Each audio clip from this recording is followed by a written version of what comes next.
Bonjour les Français, la France et la francophonie.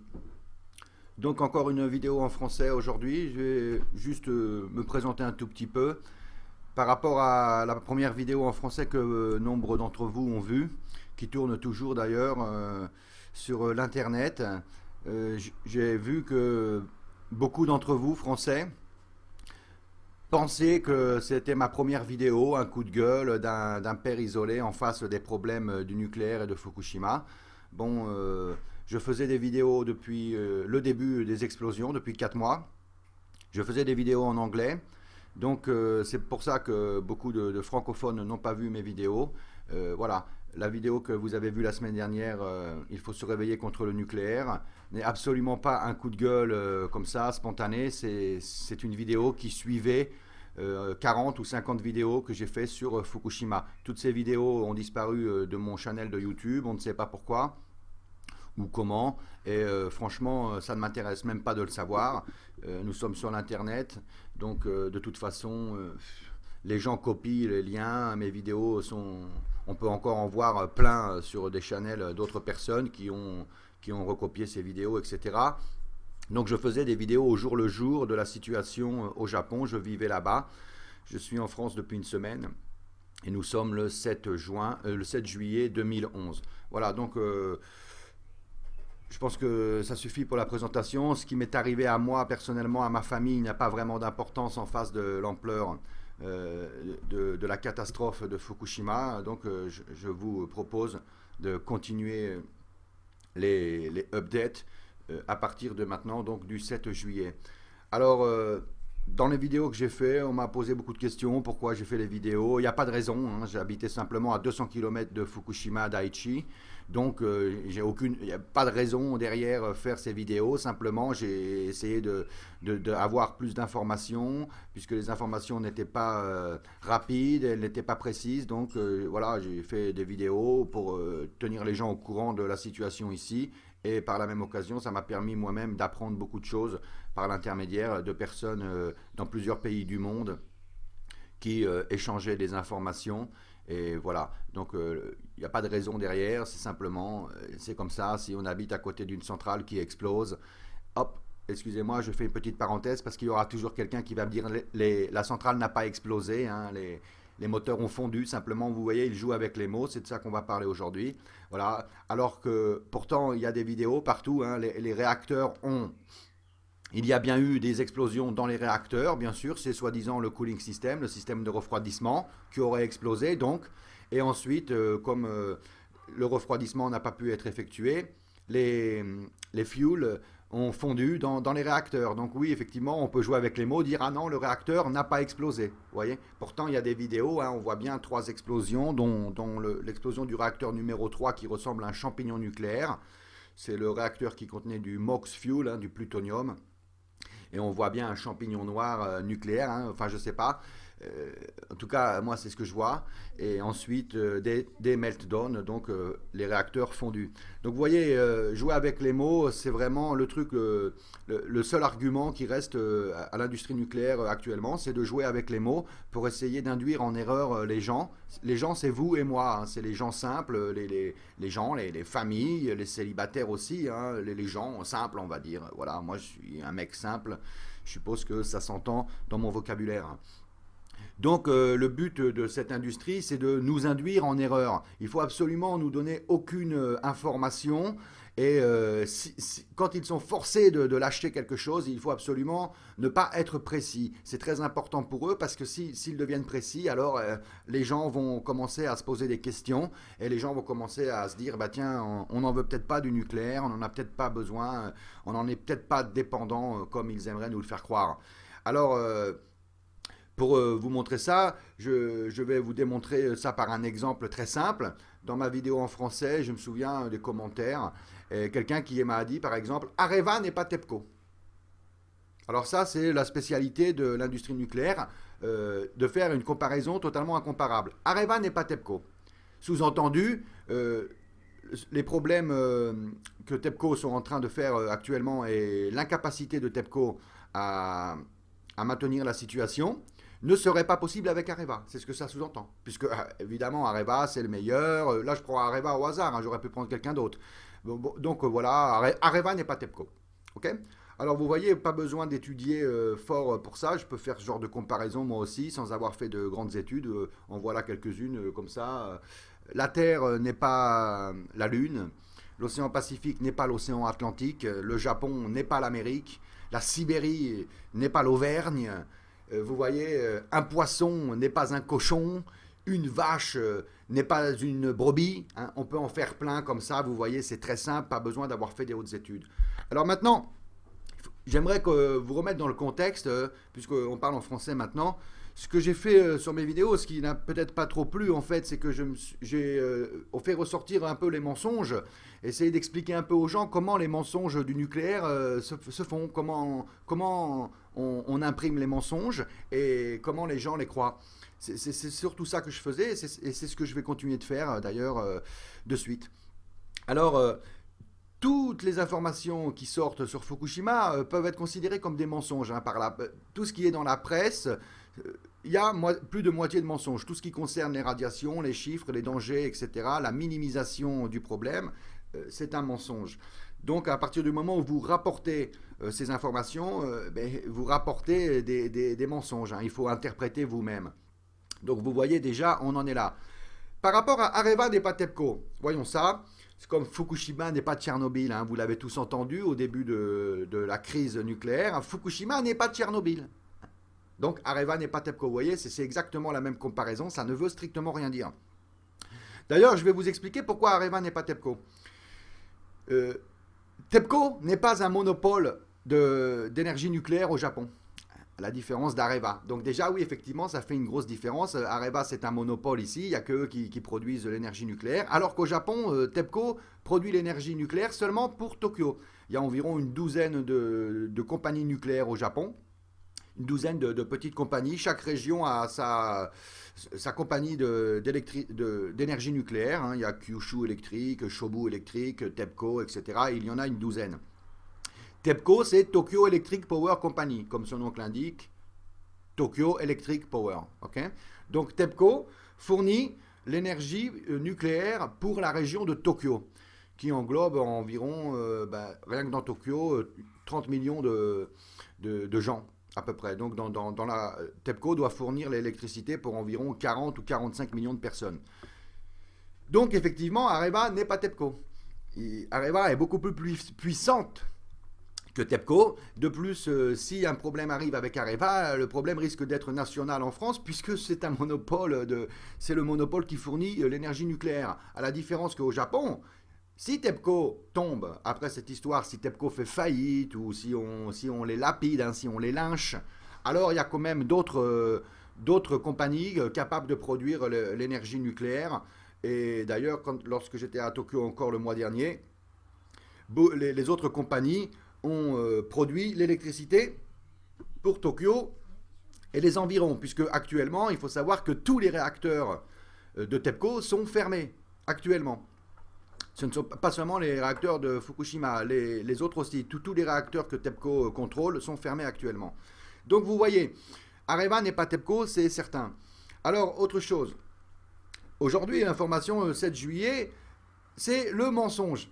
Hein, le mensonge depuis 4 mois de toute façon, hein, le mensonge depuis 50 ans hein, en ce qui concerne l'énergie nucléaire. La preuve étant là aujourd'hui dans la presse japonaise, hein, il suffit d'aller chercher la presse japonaise, et vous voyez que cette semaine, Kyushu Electric, qui est donc une société du Sud, a fait envoyer des mails à ses employés, hein, ils ont envoyé des mails pour dire au gouvernement de relancer les centrales nucléaires. Puisque actuellement au Japon, 65% des réacteurs nucléaires sont fermés.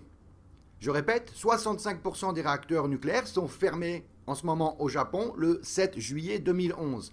Et les gens qui vivent dans les régions où il y a ces centrales nucléaires sont contre la réouverture. Donc Kyushu Electric aussi, ils ont dû fermer des réacteurs hein, pour maintenance. Mais puisque les réacteurs sont fermés en maintenance, les gens là-bas ont dit, bah, écoutez, ça fait un mois que vous nous avez dit on ferme pour augmenter le niveau de sécurité. Je pense qu'en France, on a fait à peu près pareil. Hein. On vous a fermé quelques réacteurs, on vous a dit on va augmenter la sécurité, et hop, 2 semaines plus tard, on a réouvert les centrales. Hein, voilà. La différence donc entre la France et le Japon, et la différence entre Areva et TEPCO, elle est là. C'est qu'au Japon, 3 mois plus tard, le peuple japonais a dit à leur gouverneur et donc au gouvernement qu'ils ne voulaient pas réouvrir les centrales, puisque en 1 mois de temps, il était impossible d'augmenter vraiment la sécurité des centrales. Donc le gouvernement et les propriétaires de centrales nucléaires n'ont pas le pouvoir de réouvrir sans l'avis du peuple. Vous voyez, donc c'est vrai, Areva n'est pas TEPCO, puisque Areva, eux, ils ouvrent les centrales sans votre avis. Hein, je pense que les gens qui vivent à côté de la vieille centrale, là, qui a été fermée, puis réouverte dernièrement, puis rallongée de 10 ans, je pense que les gens de cette région auraient bien voulu qu'on la garde fermée, cette centrale, n'est-ce pas? Mais voilà, étant donné que Areva n'est pas TEPCO, vous, en France, vous n'avez pas le droit, ou en tout cas, votre voix n'est pas entendue. Alors qu'au Japon, la voix du peuple est entendue. Donc vous voyez, il y a déjà une grosse différence. Alors, je vous disais par rapport à Kyushu Electric, voilà, un petit scandale, c'est pas très grave, ces gens n'ont rien à cacher, ils n'ont pas besoin de mentir, l'énergie nucléaire est complètement safe, la preuve. Ils ont demandé à leur staff de plusieurs compagnies, etc., d'écrire de faux emails pour demander la réouverture des centrales. C'est là, c'est dans la presse japonaise aujourd'hui, c'est le scandale du jour. Donc, ces gens ont dû écrire des emails comme s'ils étaient voilà, des gens anonymes, hein, des parents. D'ailleurs, ils sont des parents, ils sont des travailleurs du nucléaire, ils sont des parents aussi. Hein. Voilà, anonymement écrire « Nous voulons réouvrir les centrales, nous avons besoin de notre énergie nucléaire, etc. etc. » On s'aperçoit aujourd'hui, 4 jours plus tard, que ce sont les chefs de Kyushu Electric qui ont demandé à leur staff et à leur compagnie d'écrire ces emails pour essayer de relancer, de refaire partir les centrales nucléaires. Vous voyez où on en est? On en est à un mensonge qui est publié dans toute la presse japonaise. Enfin, quand je dis un mensonge de Kyushu Electric, donc un mensonge de l'industrie nucléaire qui ont forcé leur staff à écrire des emails pour demander la réouverture des centrales. C'est écrit dans toute la presse japonaise et ils vont s'en tirer comme ça. Voilà. Donc vous voyez, ça c'est le genre de vidéo que je fais depuis le début. Hein. Alors je comprends qu'effectivement, ça ne plaît pas à tout le monde, c'est évident. Donc voilà où on en est. Les gens n'ont même plus, voilà, n'ont plus envie d'ouvrir les centrales au Japon. 65% des réacteurs sont fermés, comme je vous l'ai dit. On essaye de leur faire peur là-bas en leur disant oui, l'économie va tomber, on va avoir chaud, c'est l'été, on ne pourra pas utiliser les air conditionnés, etc. Ouh là là, vous allez avoir chaud, il faut absolument réouvrir les centrales nucléaires. Le peuple japonais n'étant pas plus con que les autres, eux, ils répondent, désolé, avant on vivait sans, hein, donc je pense qu'on arrivera à tenir l'été, même sans air conditionné. On ne va pas en crever. Voilà. Donc, vous voyez, la situation en est là en ce moment. Ils ne veulent pas réouvrir les centrales, et tant mieux. Et j'espère vraiment qu'ils vont les garder fermées et qu'ils vont se tourner vers le futur. De toute façon, ils se tournent vers le futur, comme je viens de vous expliquer. Les Japonais ne sont pas bêtes. Ce qui se passe à Fukushima, ça se passe chez eux. Alors, bien sûr... Lorsqu'on est dans les grandes villes comme Tokyo ou Osaka, c'est un peu plus, on va dire, facile, entre parenthèses, pour minimiser, puisqu'on est un peu loin de la centrale, ça se passe dans la campagne, donc on se dit, bon, ça va, les radiations ne vont pas arriver jusqu'à chez nous, tout va bien, notre salaire n'a pas bougé, etc. C'est un peu plus facile de minimiser. Mais les gens qui ne veulent pas rouvrir les centrales sont ceux qui habitent à côté, dans ces fameuses campagnes, justement. D'ailleurs, il y a une autre information là, que j'ai là sous les yeux, qui arrive de Tokyo, et on peut lire que les parents à Tokyo, donc maintenant on n'est plus à Fukushima, on est à Tokyo, 250 km au sud de Fukushima. Les parents à Tokyo, aujourd'hui, au mois de juillet, demandent à l'école et donc aux autorités de faire plus de contrôle sur la nourriture. Là, on est dans la contamination alimentaire, on parlera de ça plus en détail dans ma prochaine vidéo. Donc les parents de Tokyo ont demandé à ce que, ben là je vous le lis, hein, à ce que le gouvernement fasse plus de contrôle, non pas seulement sur le lait, les légumes, le poisson, mais sur tous les produits qui rentrent à la cantine, tous les produits, et surtout les parents demandent que les autorités interdisent à l'école à Tokyo des produits de certaines préfectures. Donc là aussi, on va certainement faire très mal à de grosses compagnies, hein, qui fabriquent des nourritures. Alors il y en a en France aussi, je ne vais pas donner leur nom puisqu'ils ne sont pas en cause directe avec le problème de Tokyo. Mais voilà, il y a de grosses compagnies qui fabriquent les menus pour tous les enfants, hein, pour les enfants de tout le pays. C'est une grosse compagnie qui s'en occupe. On leur file à bouffer de la merde, hein, bien sûr, ça vous le savez, hein, de l'OGM, des trucs comme ça. Ben oui, ça coûte moins cher. Alors avec ça, on fabrique 25 000 repas. Hop, ça va dans les cantines. Dans les cantines, c'est vos gosses qui bouffent. Et voilà, on leur donne à bouffer un peu n'importe quoi.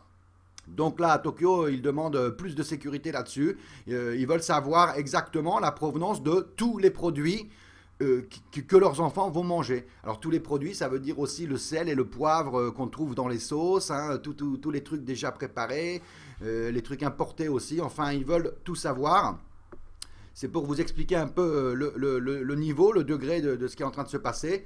Tokyo, hein, c'est la capitale. Alors, si on reporte ça en France, on va dire Paris, par exemple. Donc, imaginez la même chose, une centrale nucléaire qui explose à 250 km de Paris. Il y en a, oui, il y en a plein. Donc, vous allez faire exactement pareil, c'est-à-dire penser, bon, c'est un peu loin, donc ça va aller. Et puis, 3 mois plus tard, les parents à Paris, ils vont commencer à demander aux autorités françaises de faire plus de contrôle sur la bouffe dans les écoles, d'interdire toute la nourriture, l'eau, etc., qui vient d'une région proche de où le problème nucléaire se trouve. Et vous verrez que la peur, et ce n'est pas une peur panique, c'est une peur totalement légitime, va très très vite se répandre, puisque vous allez vite comprendre que les radiations n'ont pas de frontières. Donc voilà. Donc aujourd'hui, les parents de Tokyo demandent plus de sécurité sur les lunchs. Et, et Kyushu Electric a soudoyé ses employés pour écrire des emails demandant la réouverture des centrales nucléaires. Voilà où on en est. Alors, autre chose, un petit truc que j'aimerais parler, puisque je lis actuellement la presse française, hein, je suis en France. Dans le journal français que j'ai là depuis une semaine, il n'y a pas une seule phrase sur Fukushima, donc je comprends qu'en France, ça paraisse un peu loin, puisqu'on n'en parle pas. Voilà, il faut savoir que en ce moment, à Fukushima, et ça vous pouvez le trouver, hein, chercher dans la presse japonaise ou étrangère, ils sont en train de construire une tombe dans le même style que Tchernobyl. Oui, oui, oui, ils sont en train de fabriquer une tombe là depuis déjà plus d'un mois, ils travaillent dessus, ils assemblent une tombe à côté et ils vont la transporter à Fukushima pour couvrir les réacteurs numéro 3, numéro 1 et le réacteur numéro 2 actuellement aujourd'hui est encore en train de fuir de l'eau très radioactive qui fuit, qui sort des sous-sols. Les machines de recyclage ne marchent pas à 100% de leur capacité, donc de l'eau très radioactive continue de sortir, continue d'aller dans l'océan. À côté de ça, nous sommes en train de fabriquer au Japon des tombes pour les réacteurs. Donc vous voyez bien, on est bien dans le même scénario que Tchernobyl, puisque maintenant, la dernière option de toute façon va être de faire une tombe et d'entomber ces réacteurs exactement comme à Tchernobyl. Tout ce qu'il faut pour eux maintenant, c'est de gagner un peu de temps, gagner du temps en disant aux gens, ne vous inquiétez pas, on va refroidir les réacteurs. Les réacteurs n'existent plus, ils ont fondu. Hein. Le magma qui a fondu, je le tiens d'une personne de mon entourage en France qui travaillait dans une centrale nucléaire à proximité de Paris il y a 20 ans. Bon, le magma qui a fondu à la suite donc des meltdowns est en train de manger les plaques de béton qui se trouvent sous le containment vessel, excusez-moi, je n'ai pas tous les mots en français. Bref, cette espèce de magma est à 3600 degrés hein, en permanence, 24 heures sur 24. Il est donc en train d'attaquer le mur de béton qui se trouve sous les réacteurs. À Fukushima, les murs de béton faisaient 8 mètres. 8 mètres d'épaisseur, alors que les centrales françaises n'en font que 1,5 ou 1. Hein. Enfin, vous me direz, voilà, Fukushima n'est pas une centrale française. Effectivement, le mur de protection en béton sous le réacteur à Fukushima fait 8 mètres.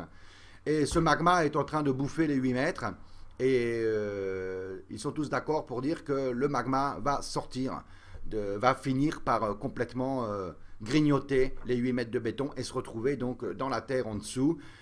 Personne dans l'industrie nucléaire ne peut donner une réponse exacte sur qu'est-ce qui va se passer lorsque ce magma va rencontrer la Terre. Personne ne le sait, puisque on ne peut pas simuler ce genre de choses, ils ne peuvent pas le simuler, c'est vraiment à l'échelle planétaire, c'est en live, voilà, il faut attendre pour que ça fonde, pour voir. Moi, je suis assez optimiste, enfin, du moins, j'essaye de l'être.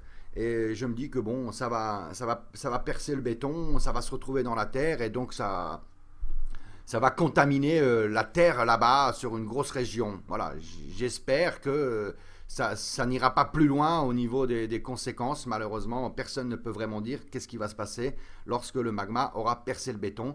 Je vous rappelle qu'on est en juillet, ça fait 4 mois que l'histoire a commencé et que ce magma, donc on a tous oublié plus ou moins, est en train de bouffer 8 mètres de béton. 8 mètres de béton.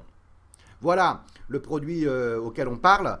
Donc encore une fois, pour les mensonges, puis j'arrêterai là, pour les mensonges de nos amis de l'industrie des vampires du nucléaire, donc, eux aiment bien vous dire, oui, il y a de la radioactivité dans l'air un peu partout.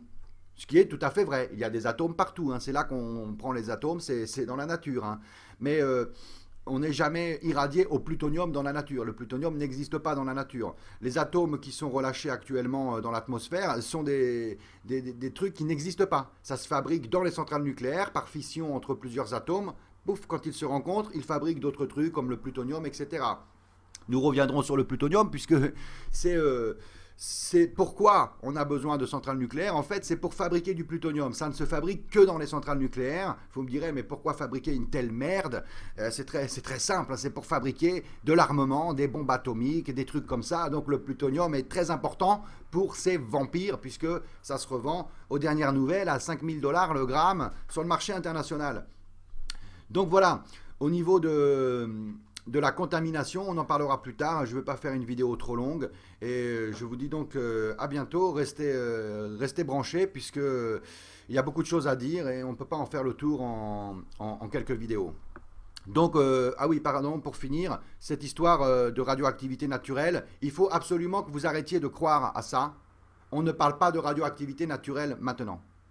On parle de meltdown, des réacteurs qui ont fondu. La radioactivité qui est relâchée de ces réacteurs, la radioactivité qui est dans l'eau, qui va dans l'océan, n'a absolument rien à voir avec des levels de radioactivité naturelle. Absolument rien à voir. Et si vous prenez une pierre, là, dans votre jardin, vous prenez une pierre qui contient des atomes, mettez-la sur une plaque de béton de 8 mètres, votre pierre. Vous verrez que votre pierre, même dans 10 000 ans, elle n'aura pas percé les 8 mètres de béton. Alors que le magma en fusion qui est à Fukushima actuellement est en train de percer 8 mètres de béton. D'accord? Alors, radioactivité naturelle, je veux bien, mais moi je vous conseille de ne pas croire à toutes ces salades, ce sont des salades. Les gens qui vous disent c'est de la radioactivité naturelle, hein, les envoyés de l'industrie nucléaire, c'est très simple. Allez là-bas, mettez votre main sur ce magma en fusion et on va voir les effets de la radioactivité soi-disant naturelle d'un moteur qui a fondu. Bon, à bientôt.